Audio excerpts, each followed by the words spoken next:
Mais Amno, pourquoi tu connais ça? EduX là. EduX? Oui, EduX, il y a quelques années, c'est eux qui ont fait les démarches pour ton grand frère. Ah bon? Et il a son master, il a commencé à travailler. Oui, allô?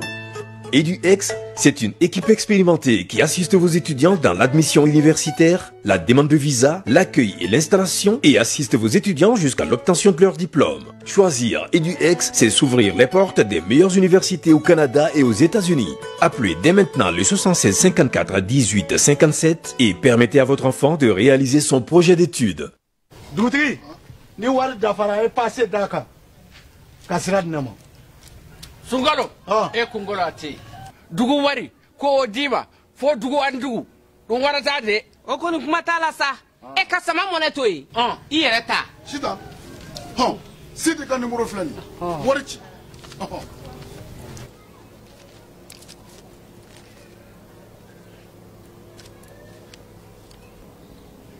war sera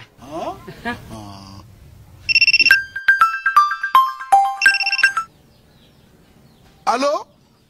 Ye wari sɔrɔ? O ɲɛna. Tiɲɛ yɛrɛ la, ko ni sama bɛ maa min ɲɛ, ko n gomi t'i gosi. Ngonga sama mone i yere ta a sɔngɔ ka nɔgɔ ni Mali wari ci sira bɛɛ ye dépôt ye fu ye wari bɛ ci fu ni application ye wa bɔsara ye musaka fitini ye sama mone jini kuran bɛ sara n'a ye crédit bɛ ta n'a ye sanni feere bɛ kɛ n'a ye sama mone ni y'anw maliyɛnw ta ye a y'a si filɛ ka ngalon bɔnda.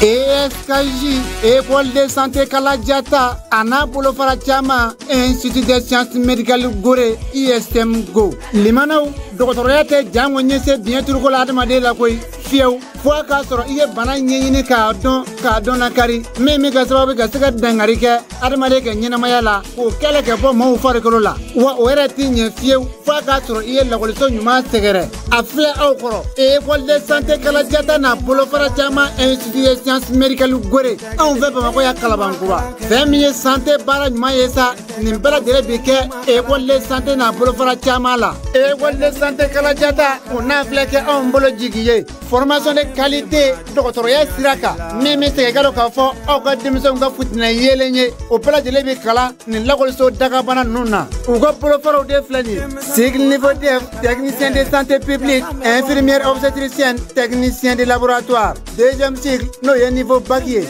infirmière d'état, sage-femme, biologie médicale, formation au coffre, aide-soignant, catapara matronica, Nimpala de l'Edesledo, école de santé Kaladana, Bolofara Chama, Institut de sciences médicales Gorela, Aïwa, la collection, Annie la collection, Aya Sefa Jona, Aka la collection Inzagere, Yoni Jamaka Chaya, ou Togole de Plan Omber Kalabanguraya, Hôtel Wasulu Kofete,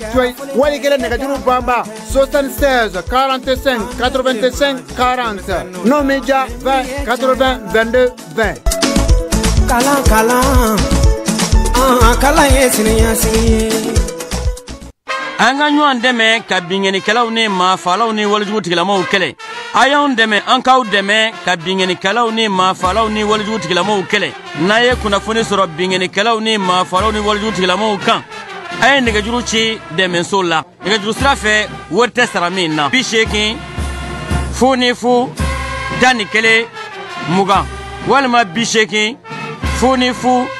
11 22 walima 98 Tani wolofla, 76, 75. Ngo 98, tani wolofla, 76, 45.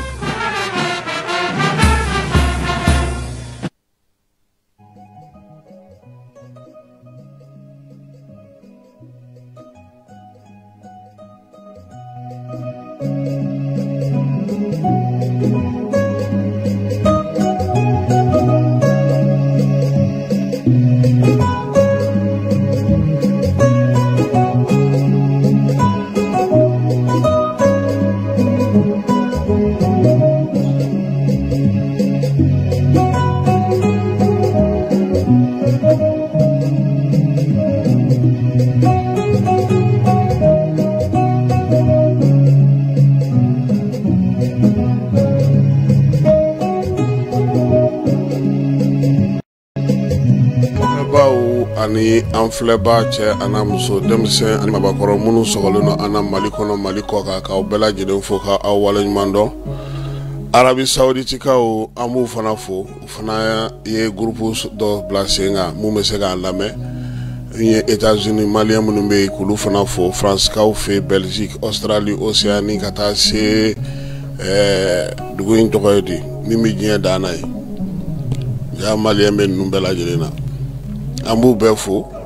sabula caman bɛ yen olu fana tɛ fɛn fɔ nka kelen-kelen minnu bɛ yen n'olu bɛ an kalama an b'u bɛɛ lajɛlen fo. Mali kɔnɔ yɛrɛ fana k'u fo majamakaw jɛnɛ mara la k'an ka foli bɛ se u ma. Ji kɛlen do bi kabako ye sabu ji ale degun bonyanen do kosɛbɛ bi an ka jamana kɔnɔ. Sɔgɔma in na an bɛna kuma minnu fɔ k'olu ɲɛfɔ aw ye a bɛ se ka faamuya sɔrɔ o la cogo min o ye CNT ye. Laadala min ye wasabulon ye ni ale ka baaraw bɛ kɛ octobre kalo mana jɔ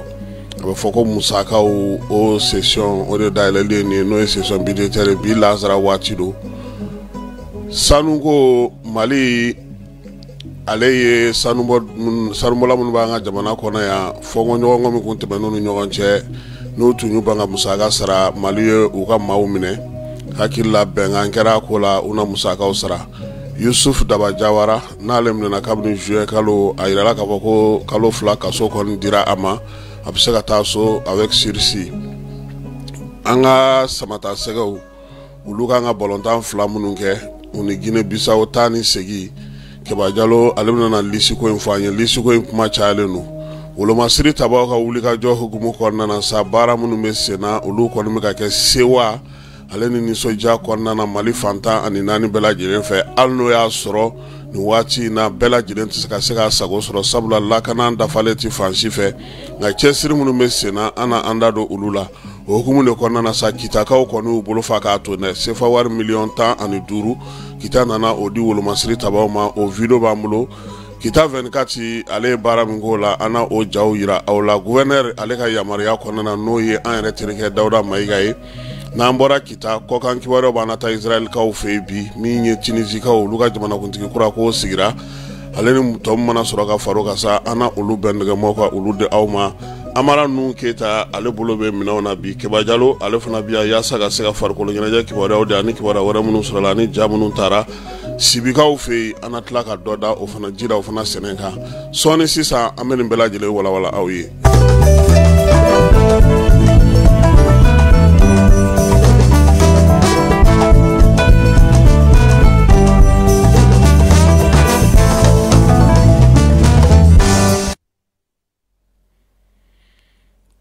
Keba ko ni finingolo ye kɔnɔ ta o bɛ wolo don min na a bɛ fɔ ma ko gari dungɔta o se t'i bɛɛ dɛ sabula ni bilankɔrɔ t'i bolo a ka gɛlɛ dɛ ni ne ma fili an ka jamana in Ala ye koba caman k'an ye dɛ a tɔ tora sa a yɛrɛ ka jigi ka na anw de ta ɲɛnabɔ an ɲɛna yan sa sinɔ kɔni a y'an dɛmɛ dɛ a y'an sɔn baji la k'an sɔn tile la k'an sɔn dugukolo la nka o bɛɛ la an yɛrɛ tɛ ka se ka ɲɔgɔn faamu ka bɛn ka baara kɛ sɔgɔmada in na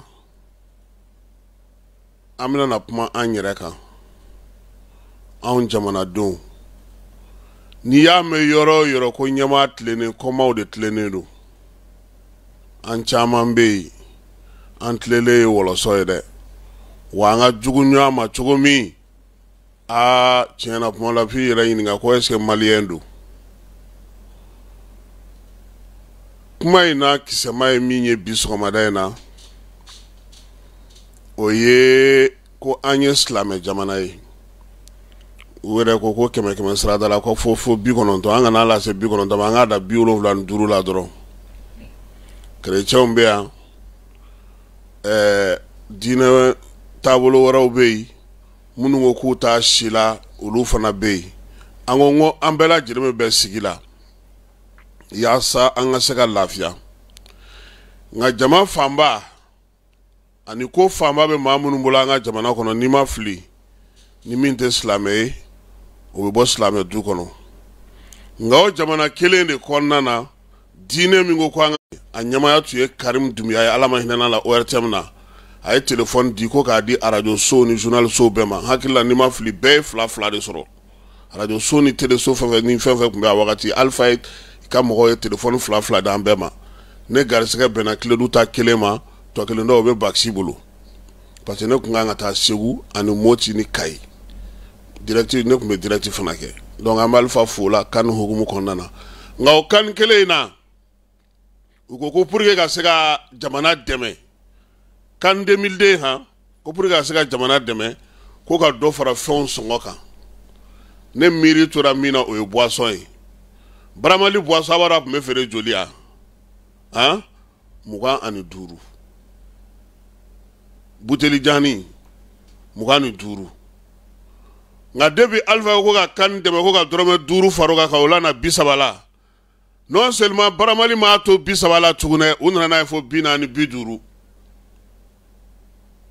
buteli jana ma fe mi me ka ko no ma fale foi songo ma jigi tike munu mei no oye vinyatu ni fe onye akilla oyo doni fara fembeka nga ashima jiga nona de bine be nyere nyininga anga jamana kono ya John ne be songo koloshi John ne be songo barake sugu ko be John ne bulo ma jume ne be o kanga shariata ya sa malio nyere ni nyonche ko be sega no ya chogo mina parce ni jigina bi samya ina anga kare ukono kare chaman be wululu jiu bogo jiu bo jiu olu taleno ka bofo kare ku fa ku John ne be nunu bela jele nyene bo awon jamana demu ni rebe kan toro danyo nga ambe ko kan islamé fana ha bi alaje ke taji songo jigilendo nga mobile si songo majigi nyema munu bo ko kuna olube mumbarala awon munu yere tay mobile ye kan islamé dewi walma ye chrétien dewi walma ye bato tablo wara dewi kan nga hine nyana nga nyonga fama awon yere be ameka munde ke hina be mi awgo essence songo yelela ay do fara ga passer kan essence songo jigina passer taga jigi ma munu be no olube transport ko kuna olu fana taga fenfo unyena dugude on torole sirabaw kan wa I jora yoro abega jugo kita sirayo ko transport era ma delega jigi ere al ne taji ko ta olu tati jigi me nyemo go jume ne be mu menu ko nyene wo muna sariyaw te bato anga jamana kono muna anga jamana kono de chaman be tlene yani ladriya manda anya munadi andu mana wuli amandisi goshi ambe puma bawfo faso kanu anga nga bo andala ka kandu sukuna sanya samsaga lafia tukomi andongo do maw jalakili maw yeninge maw de naninge karsaw benina an yerebe jumena de ameka muene ke ka nunu fana deme bara jumembe ko an yera yo ke sanani ngona na jamana do ni ya do kuma kame awo ko senge manga ke mo ka projet de société senge teke maka projet de société ke o chen ke me aw fana na ay projet de société do re irana ya jamana ngona projet de société tenga parti ka sigi to na parti ka sigi jamana kuna anga tlani ngonche ya nere be parti do kuma kame sa dongo do udabe kuma na kasoro mogo tani kele mine do uka parti mogo bulaka do nyega ngono ama mine ha nga olu dabe kuma ula dongo do aya utle aya uketa ni to tara nyogo ve ulu re java ebna mufo mogo yi mogo tani kele mine na musafe a parti mogo mumbe manganchila andala ne kate ban ulu kele uka tonde bulaka do nyega ngono nga niu mangame aya utle aya jamana keta aya donda aya bota awere bulla ere fulo fadi ngene reka aw ni tobe ke kelen tugo di tuguni nga dongo do nu ma fo ni songo karata wa fo ni karata anwo de sisa an munu yere jamana dewnyi amesika muni ke amesika muira amesika mu anjo la tugo di pour que anga sika kuma fama were fe e tara ministry do fe akoko sokoma be jani lame kuna ni lame kuma la kiba ka boka na ne no fe ya ko me kai unwele ngana ngala je ale ka barakaro la ale nana sɔrɔ baara bɛ cogo min ale ko a b'a yɛlɛma cogo o cogo a bɛ fɔ a ɲɛna e ma karisa nome koyi an ko a kana i fɛ yen n'a ko a bɛ falen kɛ cogo ko bɔn ko ne fɛ k'ale k'a kɛ cogo di n ko démissionner ko monsieur le ministre démissionner n'i tɛ se ka baara kɛ parce que a bɛ ka f'i ɲɛna karisa ninnu bɛ ka tiɲɛni kɛ ninnu bɛ dugumamɔgɔw e ma u nome i na n'u sɔrɔ yen u tɛ u ka baara kɛ u n'an ka mɔgɔw bɛ ɲɔgɔn bolo démissionner monsieur le ministre diyagoya tɛ o Buramaja b'a ka foro la Segu a bɛ ka baara kɛ o Nto Umaru bɛ foro la Ndenbugu a bɛ ka baara kɛ o a tɛ malo sɛnɛ maliyɛnw t'a san est ce que ale bɛ bureau de kɔnɔ yan an ka charbon feerela cɛkɔrɔba in min b'a kɛ fotoro kɔnɔ ka yaala kare kɔnɔ ani zɛrɛn feerela ninnu olu tɛ faso jɔ de la mun fana bɛ faso jɔ de la a ko ne ma ko don dɔ la ko n'i y'ale la ko fɔ k'a kana a bolo biri ne da n ko kana i bolo biri ne da la dɛ ne da in to yen ne da ma foyi k'i la ko bɔn ko nin gɛlɛya de b'ale da la k'ale yɛrɛ minisiri tɔ ko kuma dɔ la ko u bɛ bɛn fɛnw kan ko ka na n'a ye k'ale tɛ se k'a bɔ n ko monsieur le ministre e kɔni ka minisiriya banna ka mɛnna e salen don wala an sɛmɛ i ka taa ko conseil minnu b'ale fɛ ko ni min ka d'u ye k'u b'a kɛ n k'o ye e de nɔ ye o ye e de nɔ ye e de taara k'e ka baara kɛ kuntilenna min b'i ka minisiri so la e de ka se k'a lawaleya ni e tɛ se k'o kɛ e gɔndɛrɛlen don i tɛ se ka munumunu i yɛrɛ t'a kɛ e diyagoya tɛ o mɔgɔ caman bɛ olu tɛ minisiriya la o tɛ foyi la mɛ u bɛ ka min kɛ jamana bi bɛɛ mɔgɔw ɲɛ b'u la sɛnɛkɛlabaw bɛ jamana in kɔnɔ o tɛ kuma mɔnikɛlabaw bɛ jamana in kɔnɔ o tɛ kuma jagokɛla honnête sincère digne laadiriw tilennenw u bɛ jamana in kɔnɔ yan tama wo sɔgɔlen u t'a namara olu baden bɛ jamana kɔnɔ yan n'i y'a mɛn a ba sigilen don n k'olu dɔw de fana don denmisɛnnin cɛsirilenw bɛ yen o anw bɛ taa don o don Sibi i bɛ denmisɛnninw de jɔlen kare kun na u bɛ ka na jɔ k'u nana baara ɲini taa yan Bamakɔ cour d'appel kogo kɔfɛ i bɛ t'u tonen sɔrɔ u bɛ ka baara de ɲini mais ne ko ko Mali denmisɛnninw tɛ baara kɛ i ɲɛ bɛ minnu na jeunesse officielle minnu bɛ bureau kɔnɔ boliboli ni namara ni fɛn na olu de tɛ ka baara kɛ dɛ sinon jeune baden bɛ baara la bi Mali kɔnɔ hali Bamakɔ yan sɔgɔma o sɔgɔma bɛ t'u bɔ k'u jɔ mɔgɔw bɛ n'u ta u bɛ taa manœuvre baara kɛ u bɛ tila ka t'u siyɔrɔ la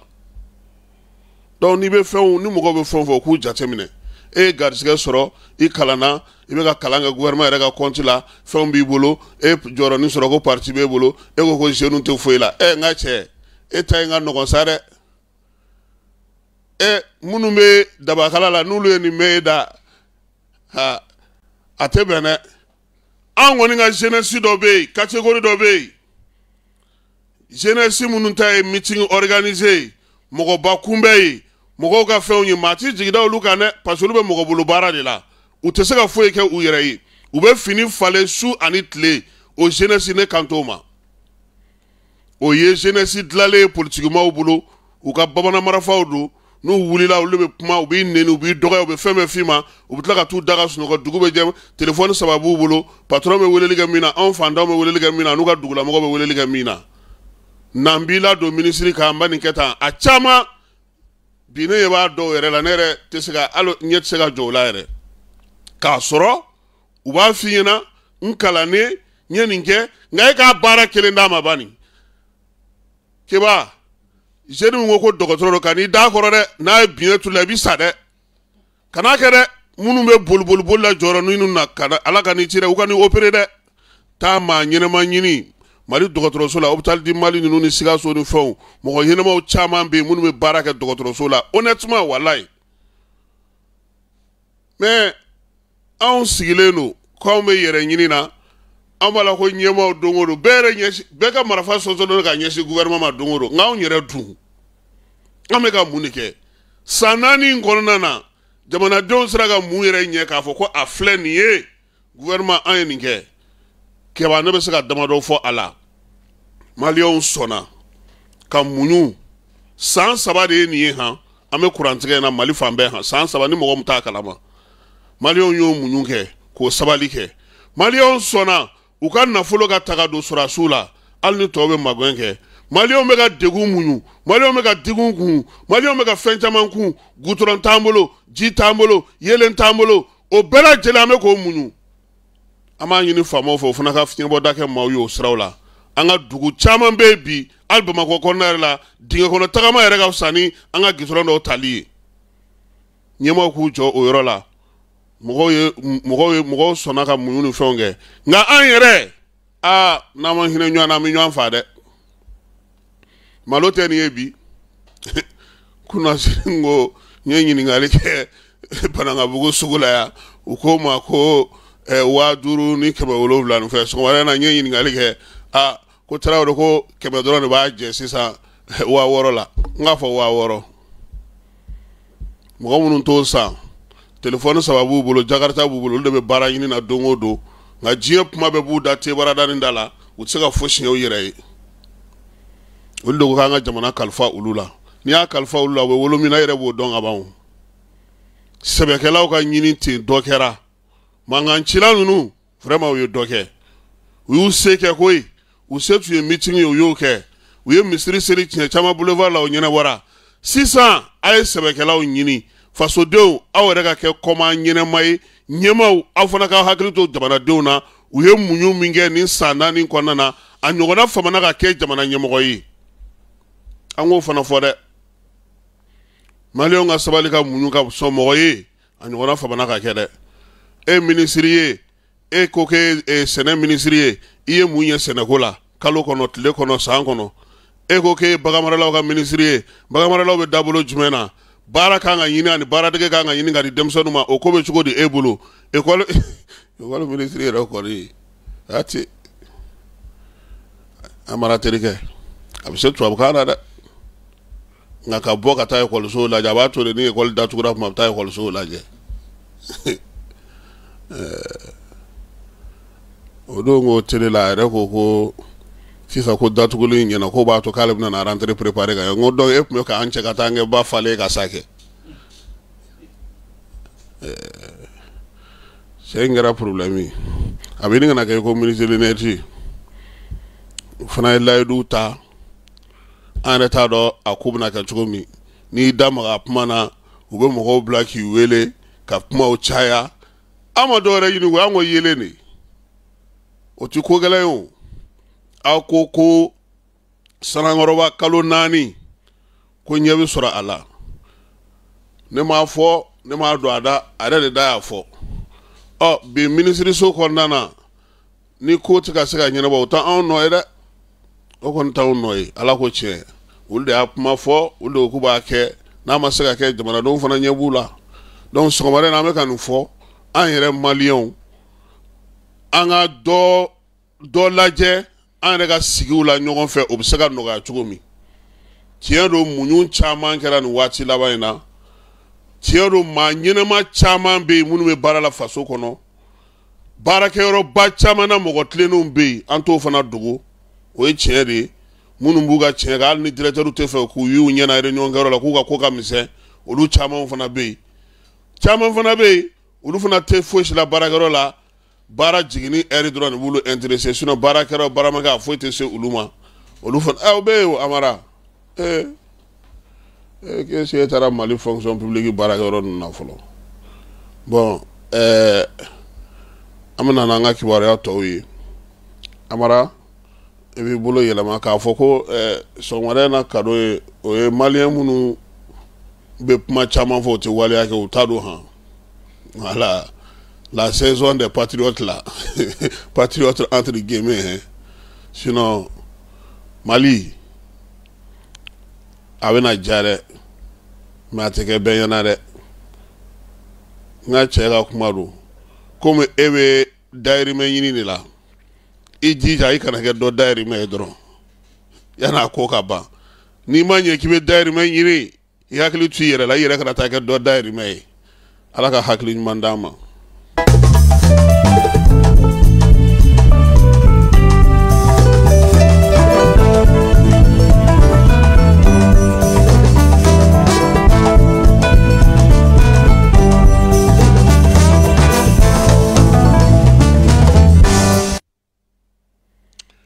Ame anfleba ni alameba o bela jele foku wale nyumando ka iraola ka fosa bi Lazara wati mi ye CNT kɔnɔna na u ka baara min bɛ yen n'a bɛ f'o ma ko session budgétaire ale baara bɛ na daminɛ waati in na wasabulon ale bɛ dongo 2 de kɛ dongo 2nan min n'o bɛ na kɛ nin ye o ye normalement jamana kɔnɔna na musaka mun kan ka dun san wɛrɛ o sariya min ni sanu taara n'a ye conseil des ministres la n'u ko ko olu ministres jɛra n'a ye a bɛ na assemblée de la sisan assemblée de bɛ na ta k'a lajɛ n'a bɛ se ka yɛlɛma ka kɛ sariya ye ka labɛn ka bila ye musaka bɛ sɔrɔ cogo di a bɛ na nin sɔrɔ cogo di mun ye n'o ye majɛ ye sabula maa si tɛ diɲɛ kɔnɔ k'i ka budget bɛɛ lajɛlen bakuruba bɛ k'i bolo n'i y'a hakilila sɔrɔ k'a kɛ sɛbɛn ye a bɛ fɔ min ma ko loi de finance i b'a sɔrɔ dɔ b'a jɛ dɛmɛbaw bɛ se ka kɛ aw la a b'olu ɲini walima a bɛ jugu ta bankiw la ka kɛ k'o dafa o debaw o ɲɛfɔyɔrɔw yaasa jamanadenw ka se k'a faamuya mun bɛna kɛ joli bɛ di assemblée yɛrɛ ma u ka musakaw ye joli ye san nata in na présidence ka musakaw ye joli ye calatigɛ jɛkulu n'o ye institution olu ka musakaw ye joli ye jɛkulu minnu sigilen don n'olu bɛ jamanakuntigi nagakɔrɔ la EJ n'a ɲɔgɔnnaw ni APDP ni fɛnw olu ka musakaw ye joli ye jamana yɛrɛ minisiriso ka musaka ye joli ye baarakɛlaw ka kalo saraw ye joli ye nin bɛɛ de bɛ jate ka taa yira CNT la kelen kelen ka kuma sigi a kan aw ko ko nin ninnu ko ko nin n'o tɛmɛna ka bɔ yen n'a kɛra sariyakisɛ ye fana minisiriw olu ni finance ministre fana bɛ tila ka ɲɔgɔn ye tuguni i kun ko nin nka assemblée ko nin de bɛ yen dɛ mais ne yɛrɛ ɲɛ b'a ko la cogo min nin de bɛ sɔn ka sɔrɔ ni yɛlɛma fana donna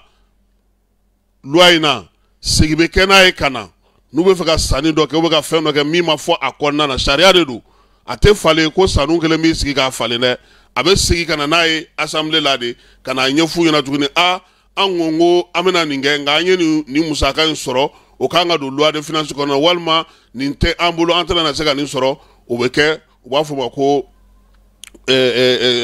budget additif o fana baara bɛ se ka kɛ assemblée kɔnɔna na nka normalement session min daminɛtɔ filɛ nin CNT kɔnɔ ale kɔni kɛ kun ye musaka baro de kan ka kɛ kalo 3 fo ka taa se décembre kalo ma nka o tɛ CNT bali baara wɛrɛw bɛ yen sen ni o ye jamana kɔnɔna na a yira k'a fɔ ko sariya sunbakura min b'an bolo ale labatoli sɛbɛn minnu kan ka kɛ k'a dafa n'a bɛ fɔ ma loi organique olu fana 9 fo ka taa se 10 ɲɔgɔnna ma o bɛ CNT maaw bolo jamanakuntigi a bɛ se ka bɔ a nɔ na wa a tɛ se ka bɔ a nɔ na wa an bɛ se ka a gɛn cogo di k'a sɔrɔ an ma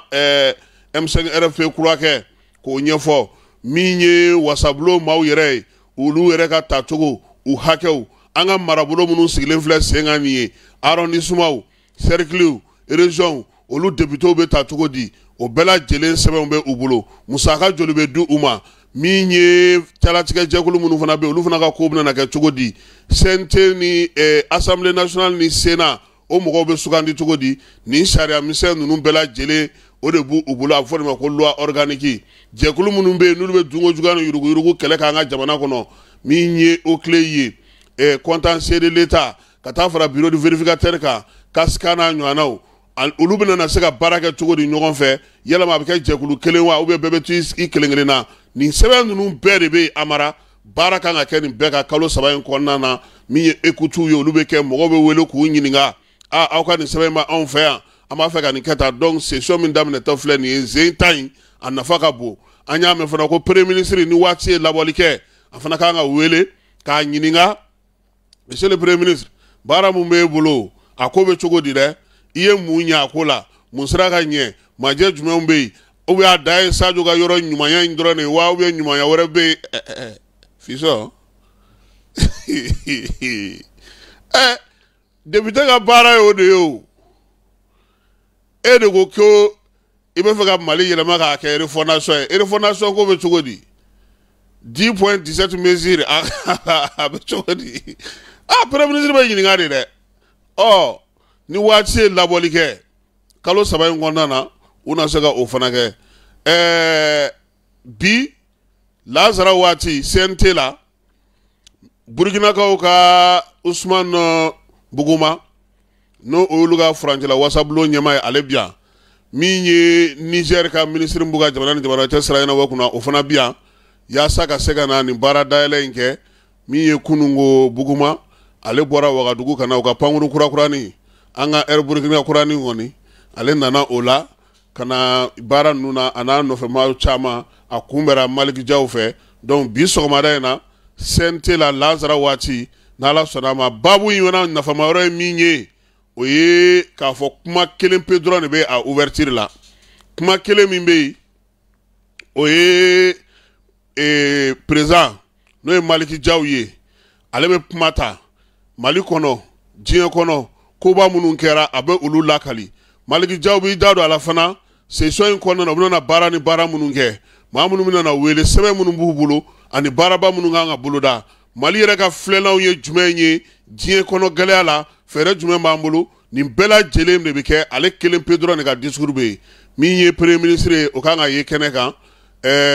calatigɛ jɛkulu tɔw bɛɛ lajɛlen n'o ye institution la république ye olu bɛ kɛ ministre bɛɛ bɛ kɛ maaba bɛɛ bɛ kɛ jamana lasigiden minnu bɛ yan jamana minnu ka lasigidenw bɛ yan olu bɛɛ lajɛlen bɛ ye a kɛnɛ ka lazara waati min ye kuma in fanba bɛɛ lajɛlen a bɛna n'a sɔrɔ jani sanfɛ sabula radio di parlement ana ale an n'olu bɛ baara la ɲɔgɔn fɛ yaasa mɔgɔ bɛ se cogo min na ka nin ko ninnu bɛɛ lajɛlen suit CNT sanfɛ Malik Jaw an b'a fo a n'a ka baarakɛyɔrɔ maaw bɛɛ lajɛlen u ka hakili ɲuman na ka an wele ka nin ko ninnu ɲɛfɔ an ye an bɛ se k'a ɲɛfɔ jamanadenw ye cogo min na u fana bɛ ka baara minnu kɛ mɔgɔ bɛ se k'a faamuya cogo min donc bi session budgétaire n'a ka di i b'a fɔ session d'octobre ale dayɛlɛli de bɛ CNT kɔnɔ bi Segu Disa ale ka yɔrɔ la n'o o ye CICB ye Berkaw fɛ yen maa caman bɛ k'a jira k'a fɔ ko drone de wulila drone tɛ Albatros don Albatros ale tun bɛ ka sankolo o mɔnɔbɔ yen ka munumunu salo kɛ bɛr n'a lamini bɛɛ lajɛlen na sabula a kun mɛnna k'a fɔ ko mugukanw bɔra yen kunun ko min ye Albatros ye keba ale senna ka teli de ale bɛ ko fiɲɛ foroko drone ninnu bɛ na yanni drone ka na drone b'i nɔnsi taama de k'i nɔnsi sanfɛ k'e lajɛ ka sɔrɔ ka message ci maa minnu sigilen don machine kunna jamana fan dɔ la ne ɲɛ bɛ min na nin ye Keba ni Kasim ni Amara da a bɛna fɔ u bɛ journal de la an k'u bon a ka ninnu bon dɛ a ye ninnu to yen nka ni drone n'a fɔra drone ye k'u bon u b'an bon dɛ ale bɛ ja de ta duguma k'a fɔ ne ɲɛ bɛ min na o ye nin ye a b'a ci ka taa n'a y'a ci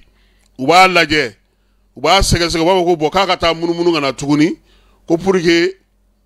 a ka dɔn n'o y'a sɔrɔ tiɲɛ la a bɛ ka min fɔ walima a ka a filɛli cogo yɛlɛma est-ce que tiɲɛ la ale bɛ ka fɔ ko bagɛnnaw don est-ce que bagɛnnaw yɛrɛ yɛrɛ don a ka filɛli cogo yɛlɛma a ka taa yanfɛ fan fɛ ou bien a k'a kɛ tan a tɛ kisɛ ci ten dɛ bon Albatros dun ale bɛ munumunu de ka image ta ni danger bɛ yɔrɔ min na ale yɛrɛ de b'a larguer ale ka teli ale ye fiɲɛ foroko de ye donc kunu olu de tun bɛ munumunu salo la bɛr sanfɛ sabula kuma kun cayara bɛr ko la ala barika la fana min ye Tɔnbɔkutu ye u ye obi naani de fili Tɔnbɔkutu kunu ka taa pankurutigi kɛnɛ fan fɛ maa ni ma to a si la kelen yɛrɛ taara bin yɔrɔ la kelen binna dugu fan dɔ la maa si to o yɔrɔ la ye donc an bɛ ala barika da tiɲɛni kɔni ma y'a ko la sabula min ye dugu yɔrɔ ninnu caman ye u la kɔlɔsilen don bi wolomasiri tabaw fɛ Gawukaw fana fɛ yen min ye u ka gacha ka poste kɛrɛfɛla la Tangudu yen fana drone dɔ obi dɔ binna yen nka ale ma fosi ma kɛ maa la min ye Gawo Masuruna na an ye kibaruya minnu sɔrɔ wolomasiri tabaw ka ko la o y'o ye Kitakaw olu ka fara ɲɔgɔn kan jɛkulu ni musow ni denmisɛnninw ani dugudenw bɛɛ lajɛlen sa olu kɔni nana état major la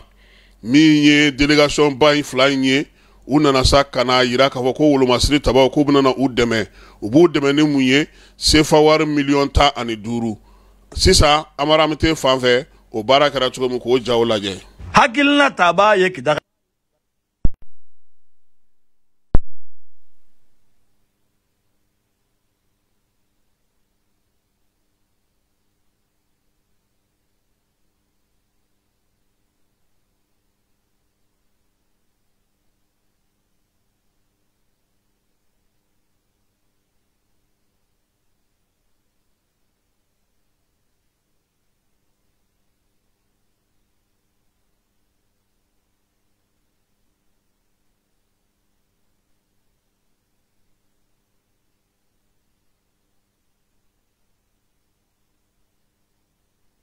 hakilina taba ye kitakadenw ye k'a kɔkɔrɔma don gouverneur Dawuda Mayiga. Kitakaw y'u bolo fara ɲɔgɔn kan dɔrɔmɛ kelen kelen fila fila kɛmɛ kɛmɛ. Hari minnu tɛ kitaka ye n'u ka danaya bolili don kosɛbɛ o baarakɛɲɔgɔn kitakaw ka olu bɛɛ lajɛlen ye u ka dɛmɛ di. O de farala ɲɔgɔn kan ka wuli ka taa état-major général des armées ministère de la défense kɔnɔna la ka taa di chef d'état-major général Umaru Jara. Kita région ye wari min sɔrɔ ko k'an ka cɛfini tabaw dɛmɛ n'a ye ni délégation kɛrɛnkɛrɛnnen taara o di chef d'état-major des armées ma o bɛ tali kɛ $10,000 ani 5 la 10 ani 5. Dɛmɛ caman kɛra k'a ɲɛsin armée ma yɔrɔ caman nga kita région ta a ɲɔgɔnmaya a la $10,000 ani 5. Kitakaw aw ka fo o la. Waati min na kita délégation ye bisimila minɛ ministère de la défense kɔnɔna la ni bonya tɛ fila ye u y'an bonya ni karama tɛ fila ye u y'an karama dunan kunbɛ ko ɲuman a bɛ dantigɛ nɔgɔya bolo. Waati min na an sigira an ye jɛrɛjɛrɛw kɛ nin ye karama sina ye nin ye karama sina ye. O tɛmɛnlen kɔfɛ u ye dantigɛ di kitakaw ma délégation ɲɛma monsieur Pierre ale ye dantigɛ lase ko kita y'a bolo fara ɲɔgɔn kan u ye min sɔrɔ gouverneur Dawuda Mayiga y'an bila ka na n'a ye $10,000 ani 5 ko k'a di an ka cɛfini tabaw ma u k'u yɛrɛ dɛmɛ n'a ye hali. Dantigɛw bannen ye tumani min na kuma dira an ka cɛfini tabaw ka ɲɛmaa ma n'o bɛ tali kɛ général Umaru Jara la chef d'état-major des armées bonya kuma caman k'a ɲɛsin kitakaw ma. Karama kuma caman k'a ɲɛsin kita gouverneur Dawuda Mayiga ma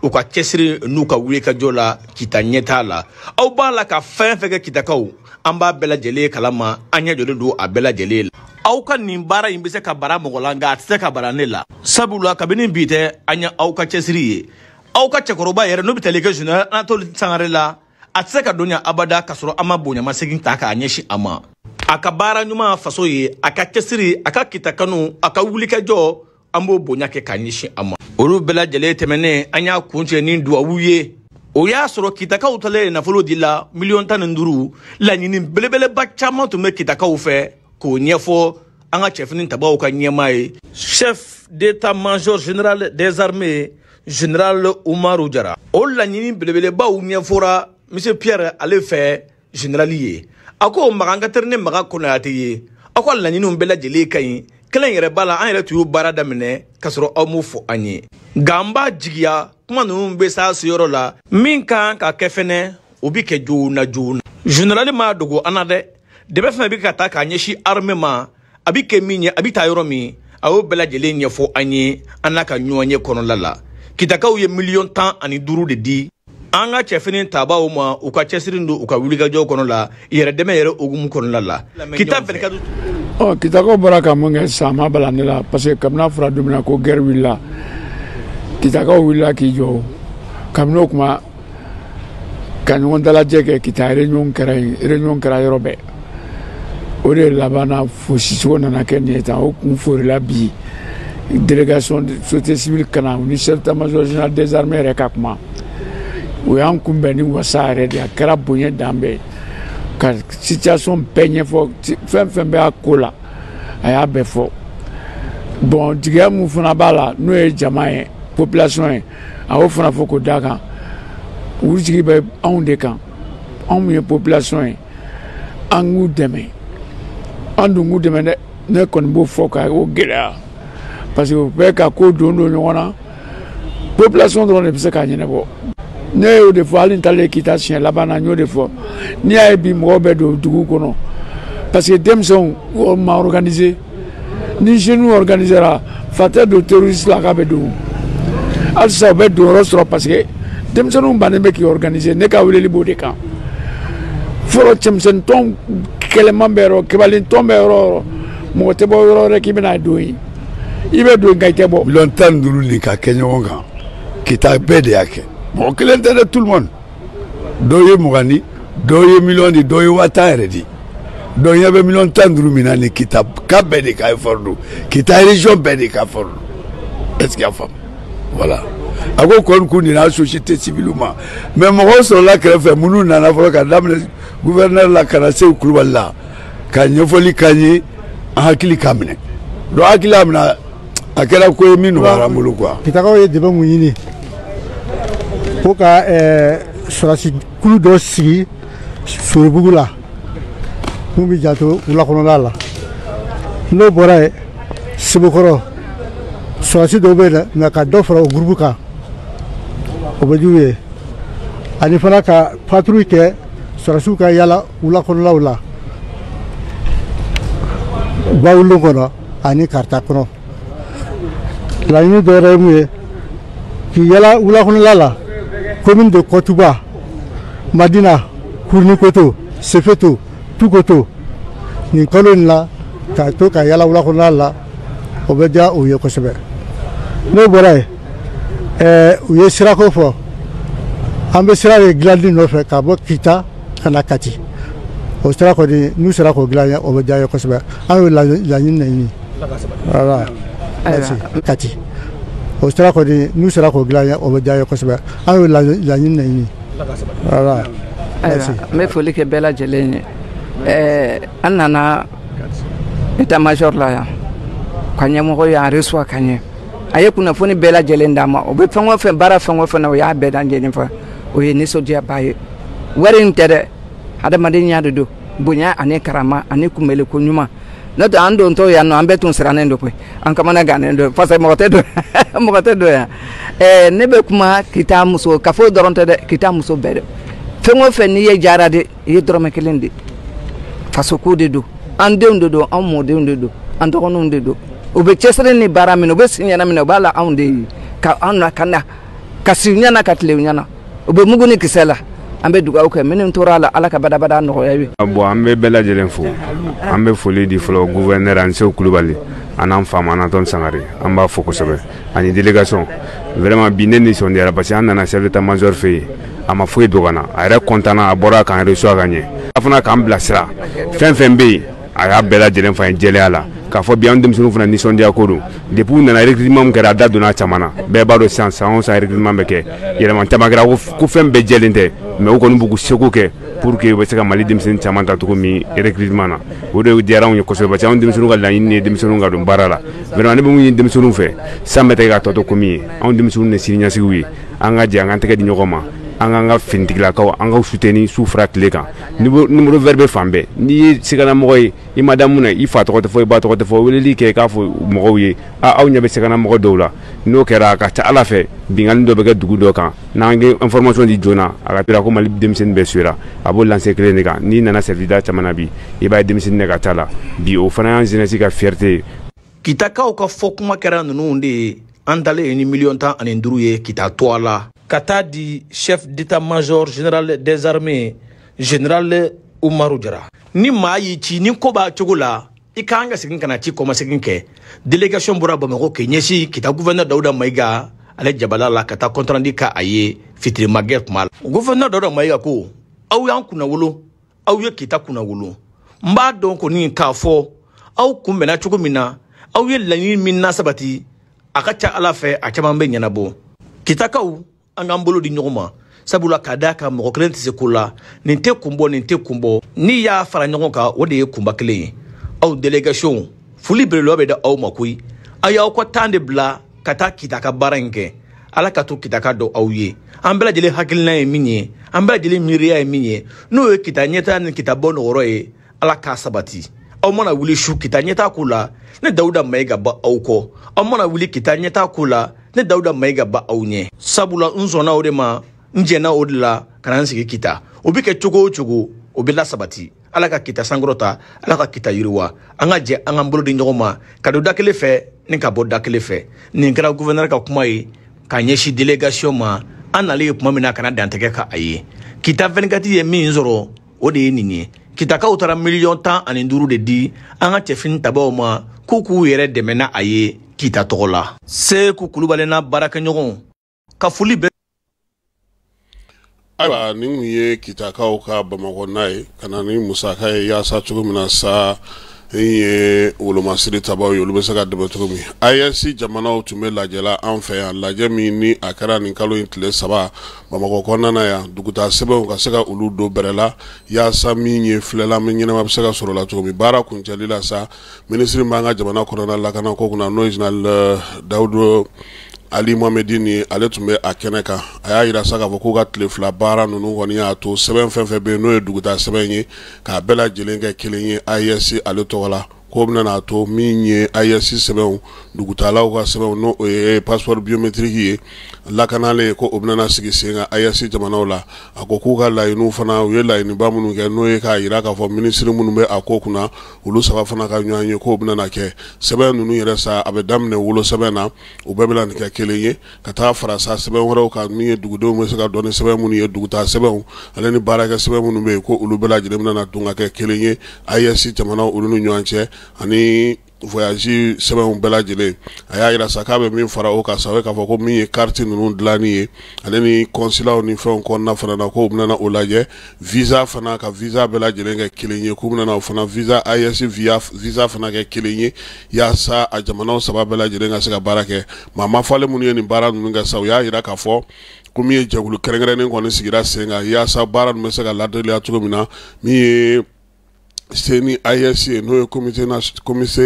national inter ko o bɛna sigi sen kan fana yaasa ka se ka nin baara ninnu bɛɛ lajɛlen kɛ jamana ninnu kelen-kelenw kɔnɔna na maa minnu bɛ yen ni olu bɛ yen sa ni base de données b'u bolo jamana ninnu kɔnɔnaw la olu fana bɛna ɲɔgɔn ye kɛ yaasa baaraba minnu bɛna se ka sigi sen kan ISC ale ka ko la u bɛna kɛ cogo min na u y'a yira sa fana ko min ye duguta ninnu yɛrɛ dɔrɔn tɛ u bɛna musaka fana sigi sen kan ISC tɔgɔ la n'o o ye fond d'investissement ye ko baaraw bɛɛ lajɛlen bɛ a la olu lakanali ko baaraw bɛna kɛ cogo min na Dawudu a y'a da don nin bɛɛ lajɛlen na a kɔni y'a yira sa k'a fɔ ko Bamakɔ ta baara min kɛlen filɛ nin o ye ɲɛbila baara de ye délégation minnu nana ka bɔ Burkina ni Niger k'a b'u fo u ka baara kɛcogo ɲuman na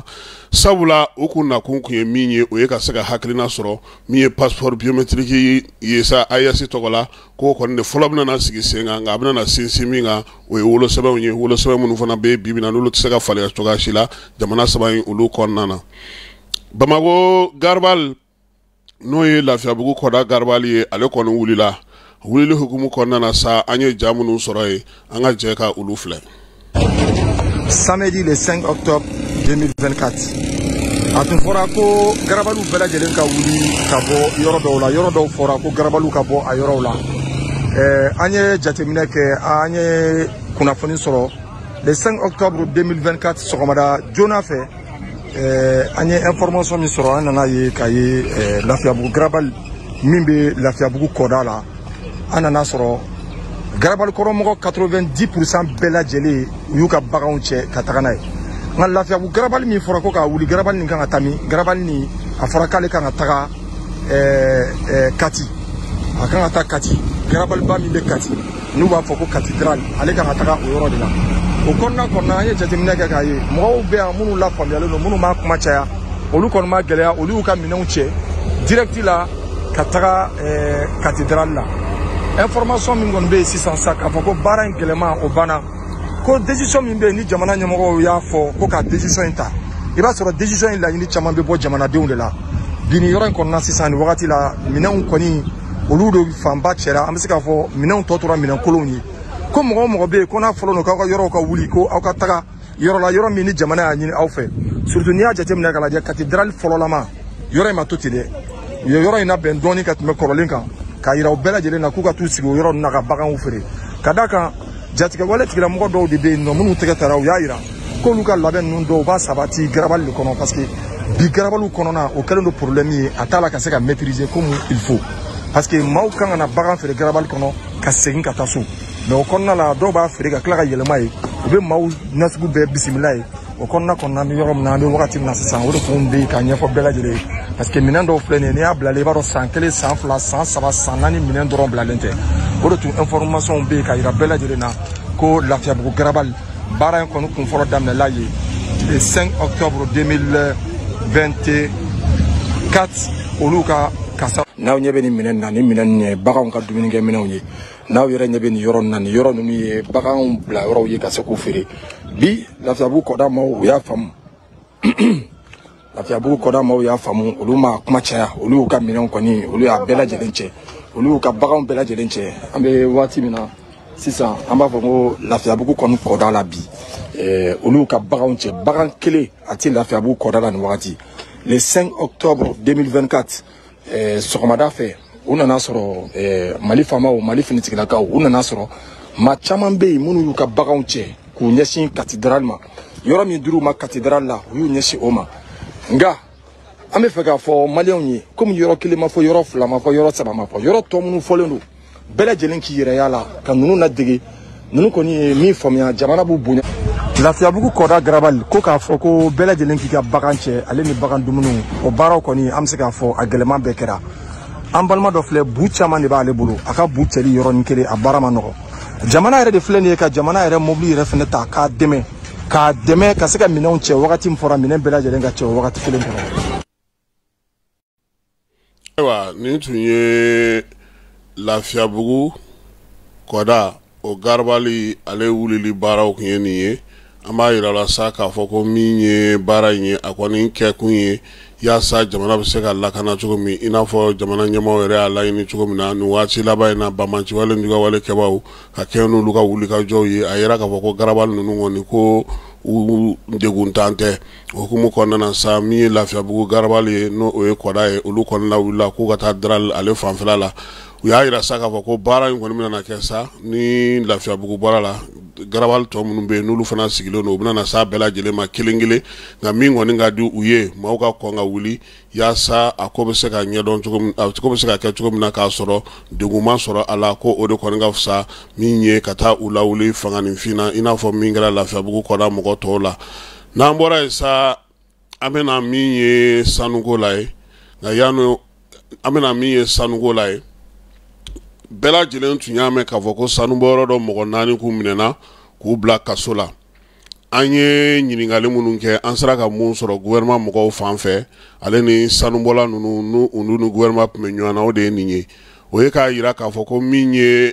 gouvernement ye ale ni sanubɔlaw tun ye sigikafɔ de laɲini yaasa ka yɛlɛma don a ka baaraw la baara ninnu kɔnɔna na sa gouvernement yɛrɛ kɛlen ka sanubɔlaw bɛɛ lajɛlen lamɛn a y'a faamu ale kan ka min kɛ salongo o ye ka maa ɲini maa min bɛ Mali sanu yɛrɛ ko bɛɛ lajɛlen nugu n'a ɲɛɲɛ bɛɛ lajɛlen bɔ ɲɔgɔn na n'a bɛ f'o ma ko audit in kɛlen ale auditeur an bɛ ka ɲinikaw fɛ olu ye a yira Mali gouvernement na ko a ka code minier b'a bolo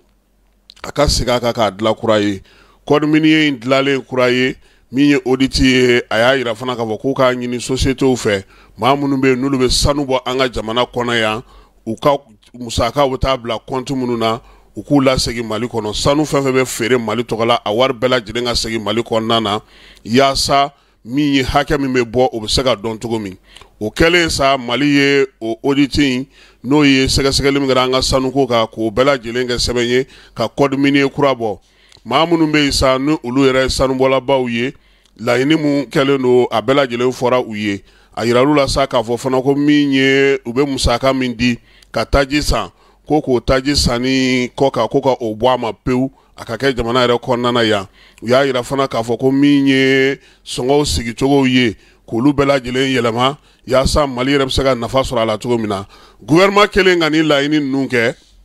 société minnu bɛ yen n'olu ye sanubɔyɔrɔw ye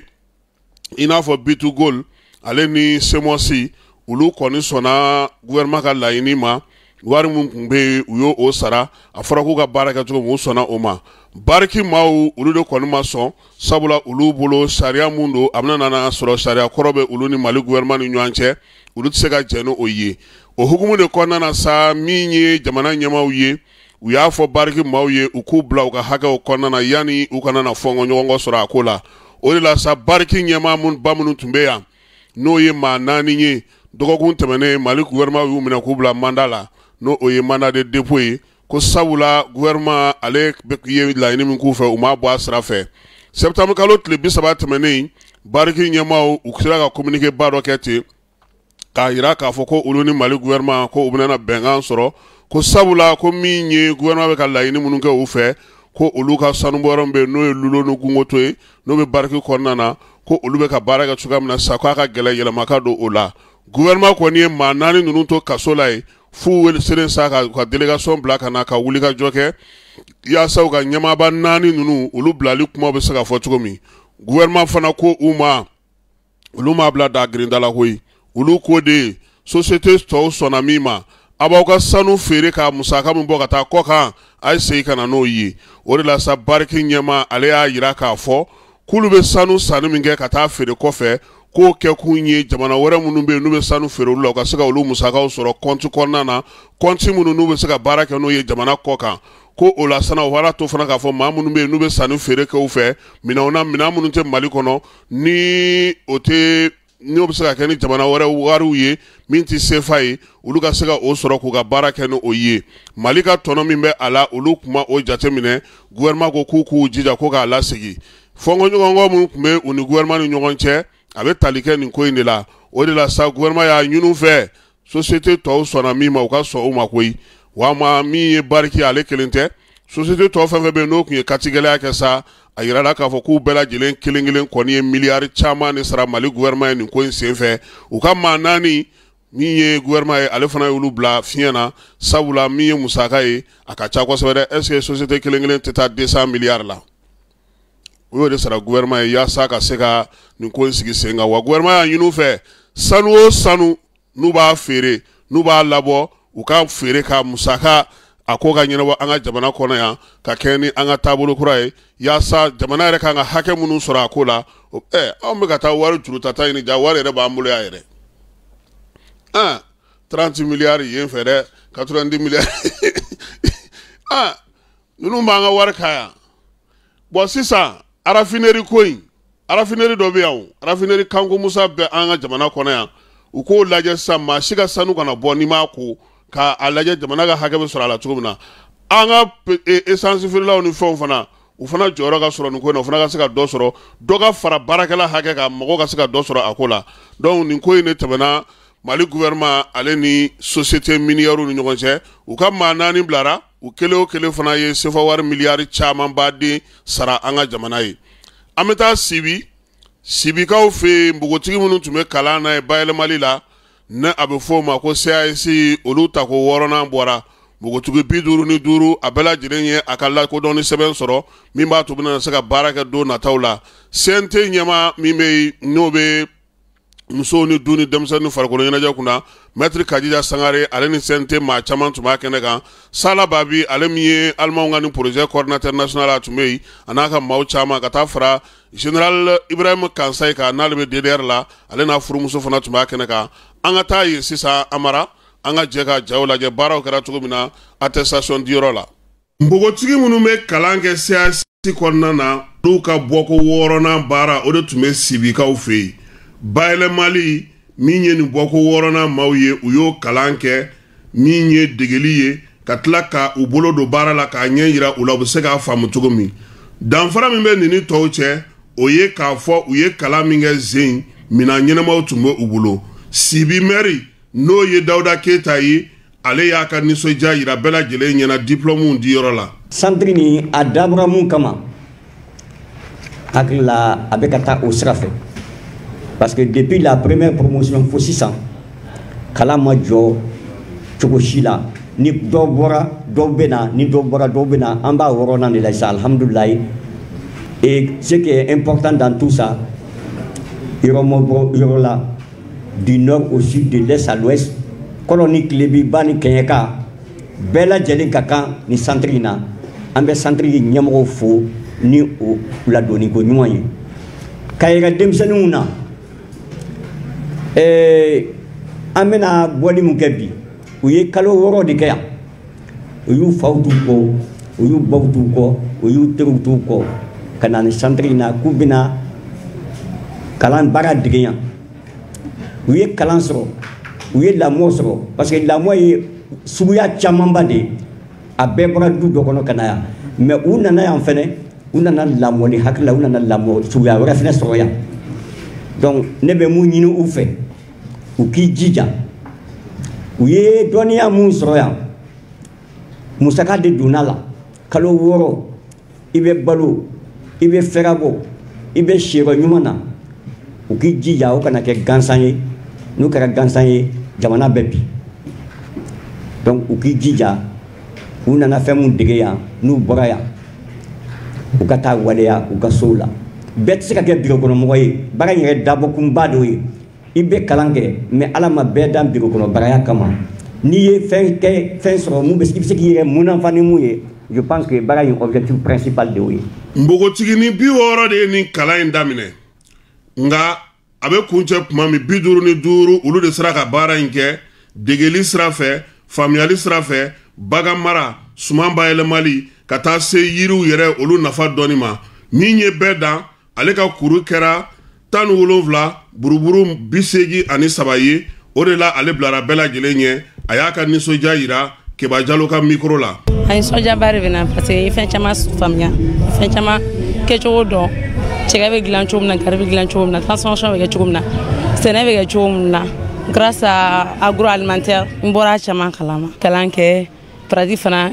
n bɛ o kɛ kosɛbɛ fana n t'a santé hali ni ma ŋɛnɛ cogo cogo min ka baara kɛ a kɛma. CNT kɔnɔna na jɛkulu min sigilen don musow min ye denw ye farikolo ɲɛnajɛ ani sifinw ka ko kunna o ɲɛmaaba yɛrɛ tun bɛ kɛnɛ kan Maître Kadija a m'a ka nisɔndiya dogo fiyewu. Ne nisɔndiyalen b'a dɔn nin ko in na bari sabula n'i ye musow kalan i ye du bɛɛ de kalan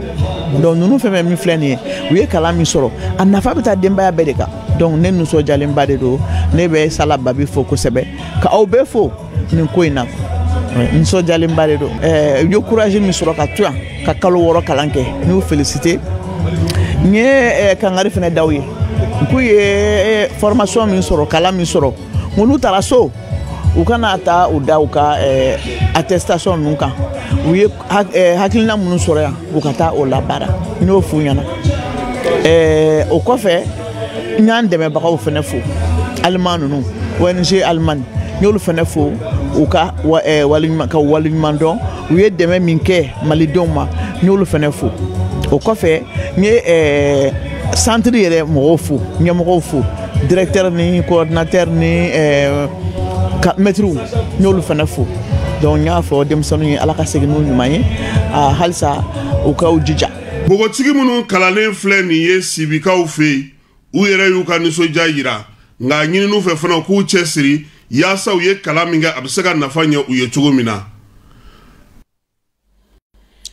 Ayiwa n'an bɔra Sibi an bɛ segin ka na min ye Bamakɔ ale kɔnɔna na k'a yira o la sa k'a fɔ min ye premier ministre Ousmane Isufi Mayiga ye ale kɔni bɛ mɔgɔw lamɛnni la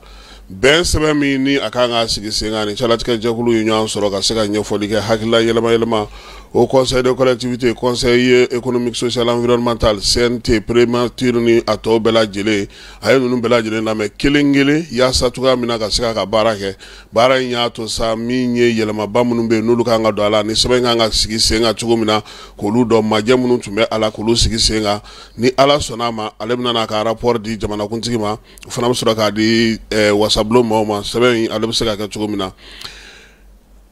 Juillet kalo tɛmɛnen min ye Yusuf Daba Jawara ye ale tun minɛna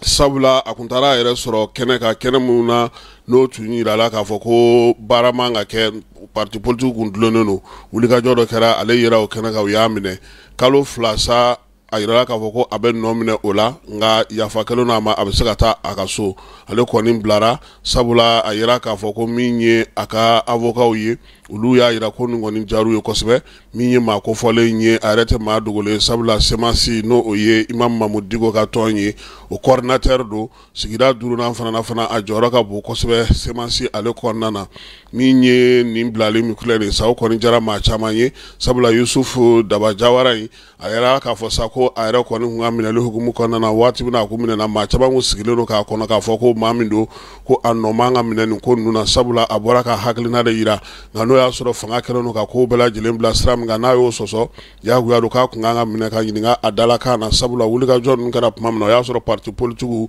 olu ka baaraw kun kɔnnen don an ka jamana kɔnɔna na Yusuf a kɔni y'a yira k'a fɔ ko min ye nin baara in ye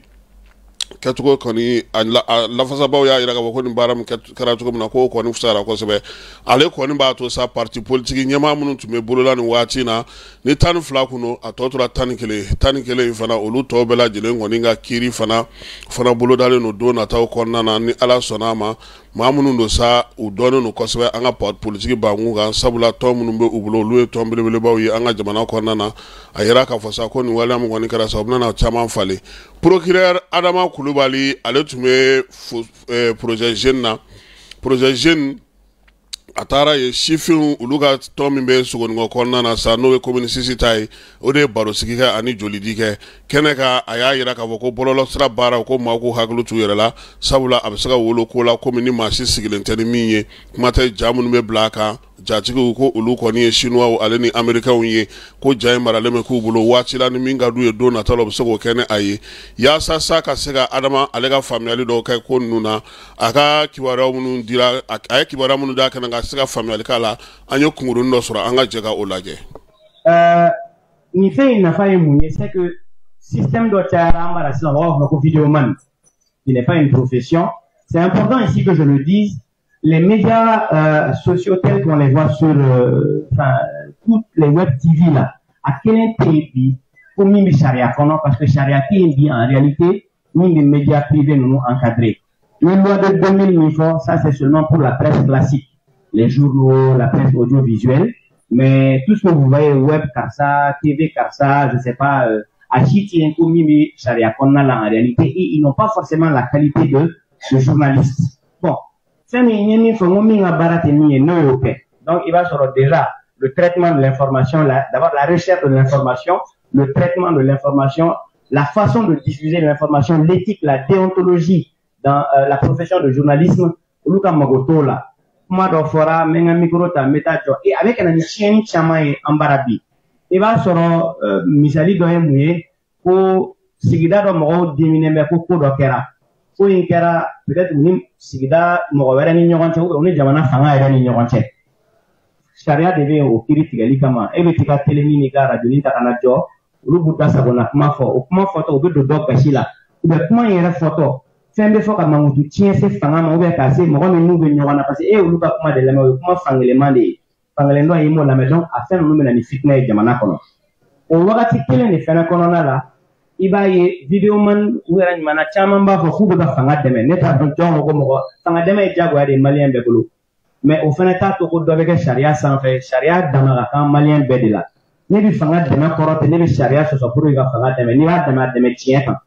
donc ni o kuma fɔra ko non ko fanga dɛmɛbagaw bɛ ka minɛ fanga dɛmɛbaga ye sariya sɔsɔ ou bien a ma sariya sɔsɔ kuma in bɛ yen n'a ma sariya sɔsɔ n'a nɔ minɛ n'a en ce moment kuma bɛ se ka kɛ k'an y'a nɔ minɛ mais e ko ko e ka to i ka sariya de sɔsɔ pour que ka fanga dɛmɛ e dun ma bila fanga dɛmɛ la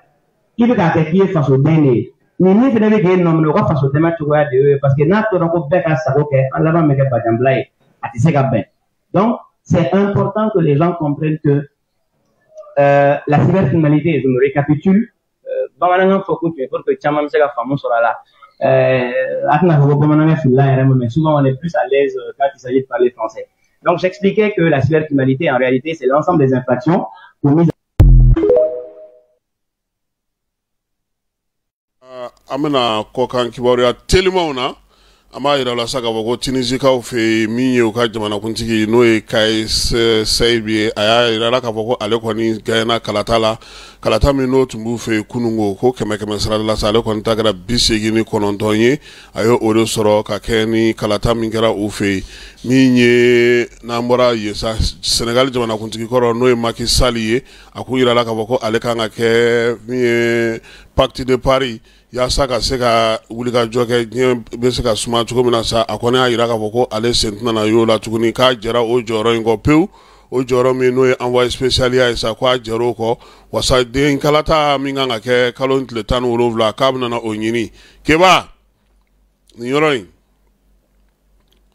Macky Sall wasaden o ye assemblée président de ye o ye kana fanga tila ani Diomaye ninnu ni ɲɔgɔn cɛ o kɔrɔ Senegal kɔni an k'an sigi ka don nataw kɔnɔ irisu ye Ukraine ka drone muga ani kele mingu dlono nuga jamana sanfɛ ko do susu ko bɔ ko bi ko bɛɛ lajɛlen kari u ka ministre de la défense ale y'o kibaruya di min ye Pays-Bas ye ale ministre de la défense y'a yira sa k'a fɔ ko u kɔni bɛna F-16 olu ye mun dilan k'u bɛna olu fɔlɔfɔlɔw ta ka di Ukraine kaw olu ma Israel armée y'a yira sa k'a fɔ ko ale kɔni ye min ye Hezbollah ale daga yɔrɔ minnu bɛ Libankaw fɛ k'ale kɔni ye mugu ci olu la dɛ k'u ka marifa mara yɔrɔ n'u ka fɛn minnu bɛ n'o bɛ Liban kɔnɔna na sa k'olu kɔni ye mugu ci o la ni kunun ni bi sɔgɔmada in na ko ka kɛ ni u ka marifa mara yɔrɔw ye TikTok a tɔgɔ ye di Twitter kɔrɔ n'o kɛra X ye sisan ɲɛmaaba n'o ye Elon Musk ye ale kɔni yera Donald Trump kɛrɛfɛ meeting dɔ la k'a nana ka na ka dɛmɛ ta ka ɲɛsin Donald Trump ma Butler kaw olu fɛ yen min ye kalata nata in na ko a tɛ k'a dogo tuguni yɛrɛ k'a fɔ ko ale bɛ Donald Trump kɔni de sɔngɔrɔma don yaasa u ka se ka kɛ jamanakuntigi ye Américain olu fɛ yen farikolo ɲɛnajɛ Kɛba Jalo an tɛna aw ka lisi bɔra kuma cayalen don jamana in kɔnɔ tile 2 in na dɛ ne yɛrɛ ta aw ka bɔlɔntana ninnu yɛrɛ caman dɔn nka aw yɛrɛ bɛ ka a kumaw fɔ cogo min na sa ani aw bɛ ka waleya minnu fɔ ne ma foyi faamuya a la an b'a dɔn k'a fɔ aigle kan ka jouer yan nin kalo in tile 11 o tɛ ale ye sa retour fana bɛ kɛ a tile 12 ni ma fili tile 15 aya an bɛ taa fédération siège la fɔlɔ a ye jɔn ni jɔn wele maa joli welela gardien ye joli ye défenseur ye joli ye attaquant ye joli ye milieu de terrain ye joli ye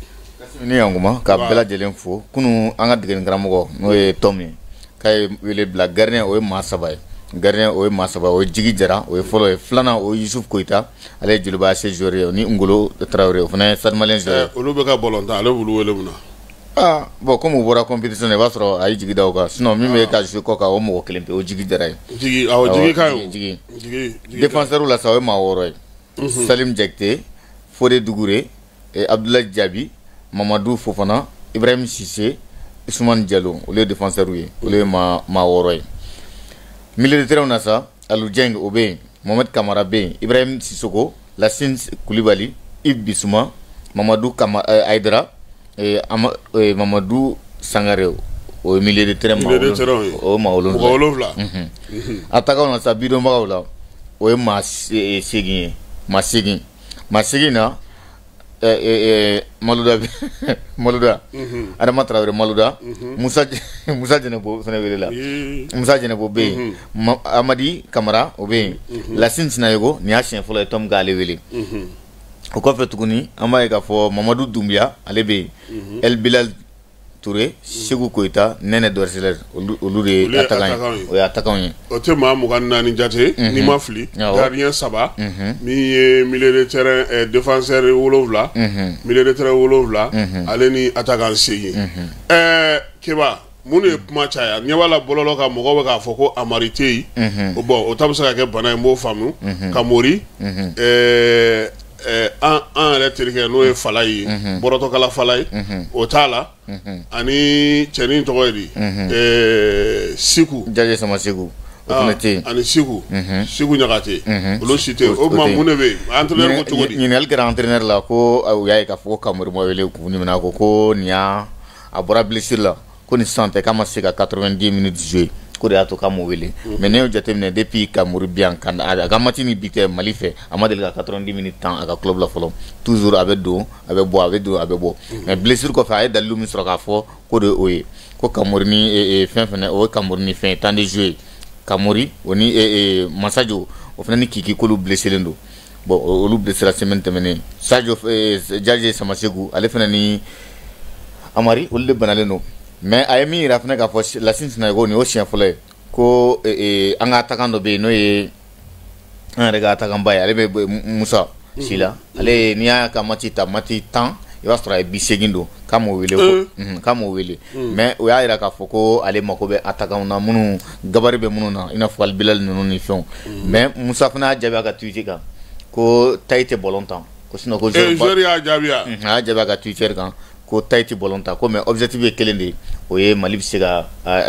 Mali ka kɛ jamana ye min fanga ka bon ballon tan na an ye o de sɔrɔ a ka kunun conférence de presse la kunu yɛrɛ dɔw fana nana joueur dɔw sera yan ka ban n'o ye Ibrahim Cissé, Fode Doucouré, Mamadou Doumbia, Mamadou Sangare, Ngolo Traoré, Ousmane olu sera kabala ka ban. Olu nana ka ban. O ma tonto olu bolo bɛ ballon tan tɛ de. Ballon bana trêve daminɛna kunu dimanche. Ah daminɛna kunu. Depuis 20 mati dɔw bana. Mais Keba. Aw ka ballon tan entraîneur dege karamɔgɔw ni u ka baarakɛlaw n'u ka fɛnw bɛɛ lajɛlen. Olu bɛ tali kɛ cogo di? U b'u sinsin mun de kan kosɛbɛ parce que ni a fɔra ko joueur min bɛ ballon ta ko o don dɔw bɛ ballon ta olu ma ta. Ou bien entraîneur kun t'a fɔ dɔrɔn mago bɛ nin na o man fisa ni i ka ja i ka surun i ka. Entraîneur ka erreur kɛra sortie kolon de ye Kasim. N'i bɛ i ka sélection kɛ mais kana don détail kɔnɔ. Mais i bɛ don détail kɔnɔ ani ni joueur wɛrɛw bila ɲɔgɔn na. N'e ko k'e mago bɛ joueur la min gabarit bɛ min na bi an don ye k'a fɔ Mathieu Van Boyna Faransi joueur don a ka surun ni joueur caman ye mais bi Faransi n'a kun bɛ yen wagati min na a kun bɛ ballon ta kosɛbɛ. Bon cɛ min fana don a bɛ ka jouer yɔrɔ min na o ye Allemagne ye. Allemagne fana championnat la a ka 10 bi i b'a sɔrɔ a ye bi 8 ɲɔgɔn don i tɛ se k'a fɔ ko gabarit t'o la. Bon kana ye k'a fɔ ko min yɛrɛ bɛ k'a fɔ kosɛbɛ yɛrɛ o ye kilanko de. Ne ko Nene Dorjilasi ka jawa a ka surun. Nene ka surun ale yɛrɛ bɛ a filɛ ka min fɔ tan Sila ka jan o ka jan n'a ka taga bɛɛ ye a ka jan ni Jɛnɛpo ye a ka jan ni Segu ye a ka jan ni Nɛnɛ ye donc a kana ta i fɔ o tɛ dalilu ne tun bolo n'i ye entraîneur ye i b'a fɔ bɔn nin na ne yɛrɛ ka jate la n bɛ se ka n ka baara kɛ ni ninnu ye u bɛɛ ye Mali joueur de ye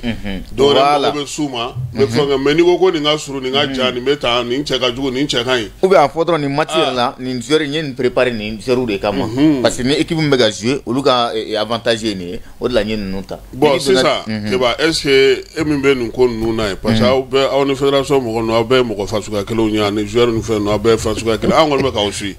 an tɛ min fɛ an tulo la o ye k'aw batira ye est ce que a bɛ se ninnu na. Bon Kasim olu premier o de don wa.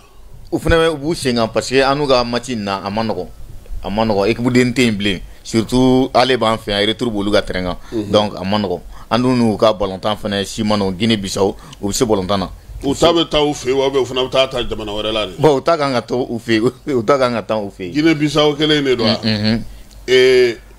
Min ko k'a tɛ kɛ président ye tuguni o ka mɔgɔw don. O ka mɔgɔw don Guinée Bissau an n'olu de bɛna jouer. ballon tan terrain b'olu bolo de. Ni Ala sɔnna vendredi an n'u bɛ ɲɔgɔn sɔrɔ o la. A ballon tan bɛ kɛ yan an yɛrɛ bɛ jouer à 19h.